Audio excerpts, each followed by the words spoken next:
So we're here with James Leatherland from Catholic Man UK. James, so often we hear, don't we, you haven't got a uterus, stay out of it. I think that is an opinion that does appeal to a lot of weak men because it serves their weakness and their proclivities. Since '67, this building behind us has failed to defend the humanity of conception. The fact that at that point that is a full, whole human being. And since then we've been trying to draw a line as to where life really starts. 12 weeks, 24 weeks. But from what? It's like 12 weeks from the start is the start. And all this has gone on in order to propagate the convenience of men.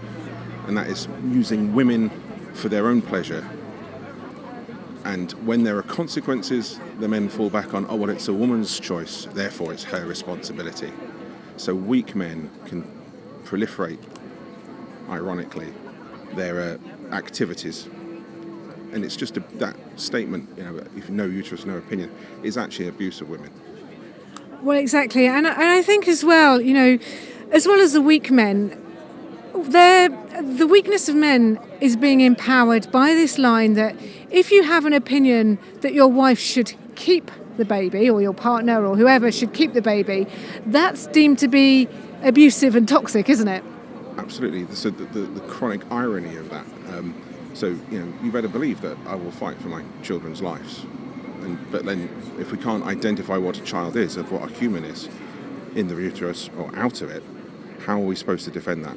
And unfortunately, we're doing this to the extent that it's actually eating away now at the entire fabric of our society. We are living in a culture of death, almost a vortex of death in this country.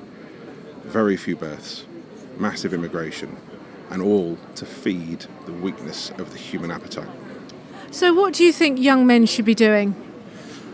So, the recipe for success is entirely simple, and it's what Holy Mother Church has recommended for centuries, millennia.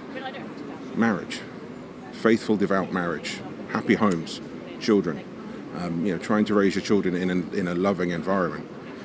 That was always hard enough, and we've blurred the margins so much on that, it's hard for people to see it, but that was always the recipe for success. It's interesting. I was on the Moral Maze last week, and a columnist said to me, Caroline, would you be happy for a 21-year-old man to be a father to one of your children's, if one of my children got pregnant, could they cope? And I said, yeah, I think very often if you let men step up to the plate. Absolutely. I mean, we're all about trying to empower people in everything except morality and parenting. And it's like, what a crazy world we live in. So we can empower women to do everything except to actually live a good moral life, which is what the men should be doing. And unfortunately, feminism has encouraged women to emulate the worst of masculinity. So the behaviours are proliferated on both sides, which leads to an ever-increasing problem. And to the extent that we're here now that we can't even recognise a baby for what a baby is. Thank you.